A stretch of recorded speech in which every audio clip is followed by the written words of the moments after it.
انہوں نے پھر سے اپنی نسلوں کو بڑھایا اور آج تک ان کی یہی نسلیں چلتی آ رہی ہیں۔ یہیں سے ایک نئی مخلوق کا آغاز ہوا، حضرت انسان۔ اللہ نے حضرت آدم علیہ السلام کو پیدا فرمایا اور یہیں سے انسانیت کی کہانی شروع ہوئی۔ سوچنے والی بات یہاں پر یہ ہے کہ اگر جنات اس دنیا میں موجود ہیں تو وہ کیا کھاتے ہیں؟ جنات بھی انسانوں کی طرح کھاتے پیتے ہیں، لیکن ان کا کھانا ہمارے جیسا نہیں ہوتا۔ حدیث سے معلوم ہوتا ہے کہ مسلم جن حلال اور پاک چیزوں کا استعمال کرتے ہیں، جبکہ کافر اور شیاطین جن ناپاک اور گندی چیزوں سے گزارا کرتے ہیں۔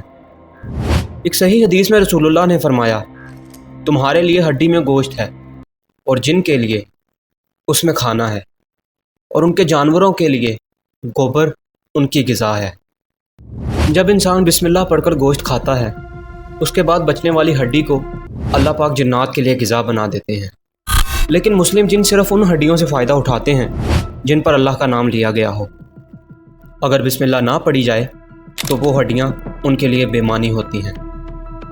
لیکن دوسری طرف کافر اور شیاطین جن صرف گندی اور ناپاک چیزوں پر گزارا کرتے ہیں۔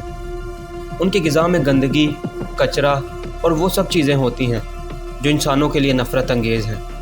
سب سے خوفناک بات یہاں یہ ہے، اگر انسان اپنے کھانے پر اللہ کا نام لینا بھول جائے تو یہ شیاطین اس کھانے میں بھی اپنا حصہ بنا لیتے ہیں۔ اس حوالے سے رسول اللہ نے فرمایا، جب تم کھانے پر بسم اللہ نہیں پڑھتے تو شیطان اس کھانے میں اپنا حصہ بنا لیتے ہیں۔ اس لیے نبی پاک نے ہمیں تاکید کی، کھانا کھاتے وقت ہمیشہ بسم اللہ پڑھو، اپنے گھروں اور زندگی کو پاک رکھو، کیونکہ یہی پاکی اور ذکر ہمیں برے جنات سے دور رکھتا ہے۔ اب ہم بات کریں گے کہ آخر جنات رہتے کہاں ہیں۔ جنات بھی انسانوں کی طرح اپنی ایک دنیا رکھتے ہیں، لیکن ان کی دنیا ہماری نظر سے پوشیدہ ہے۔ حدیث اور علماء کے اقوال سے معلوم ہوتا ہے کہ جنات زیادہ تر ایسے مقامات پر رہتے ہیں جہاں ویرانی ہو، آبادی کم ہو، گندگی اور ناپاکی ہو۔ اس لیے وہ زیادہ تر قبرستانوں، جنگلات، سمندروں اور ویران مکانوں میں رہتے ہیں۔ ایک صحیح حدیث میں رسول اللہ نے فرمایا، بیت الخلاء جنات کے رہنے کی جگہ ہے۔ اس لیے ہمیں تاکید کی گئی کہ جب بھی ہم بیت الخلاء یا کسی گندی جگہ پر جائیں تو یہ دعا ضرور پڑھیں۔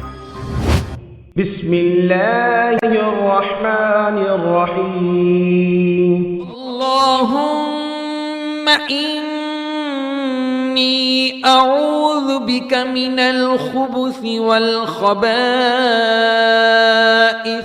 اس حوالے سے مولا علی علیہ السلام نے مزید فرمایا، نیک جن عبادت کی جگہ میں رہتے ہیں، مسجد اور پاک مقامات اس کے لیے سکون کی جگہ ہوتی ہیں، لیکن برے اور شیطانی جن ہمیشہ گندگی، نجاست اور بیت الخلاء کے قریب رہتے ہیں۔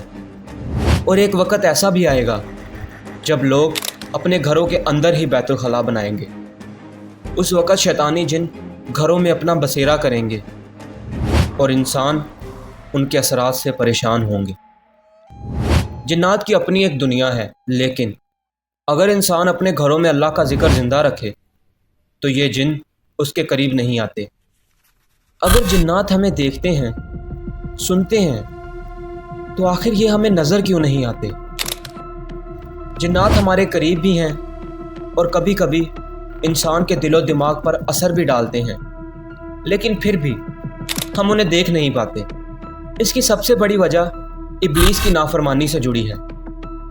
جب اللہ تعالیٰ نے فرشتوں کو حکم دیا کہ آدم علیہ السلام کو سجدہ کرو تو سب نے سجدہ کیا سوائے ابلیس کے۔ اس نے سجدہ کرنے سے انکار کر دیا اور اللہ کی نافرمانی کی۔ روایات کے مطابق جب اللہ تعالیٰ نے ابلیس کو اپنی رحمت سے نکال دیا تو اس وقت اس نے اللہ سے اپنی 2 رکعت عبادت کا صلہ مانگتے ہوئے کہا کہ اے اللہ، مجھے قیامت تک کے لیے 5 اختیار دے۔ مجھے اختیار دے کہ میں قیامت تک اولاد آدم کو گمراہ کر سکوں۔ مجھے اختیار دے کہ میں انہیں دیکھ سکوں لیکن یہ مجھے نہ دیکھ سکے۔ مجھے اختیار دے کہ میں خون کی طرح ان کے جسم میں گردش کر سکوں۔ مجھے اختیار دے کہ میں ان کے دل میں وسوسے ڈال سکوں، ان کو گمراہ کر سکوں۔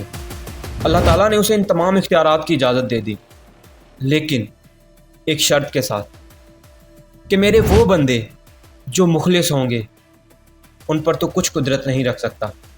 قرآن میں اللہ پاک فرماتے ہیں وہ ابلیس اور اس کی نسل تمہیں دیکھتے ہیں جہاں سے تم انہیں نہیں دیکھ سکتے۔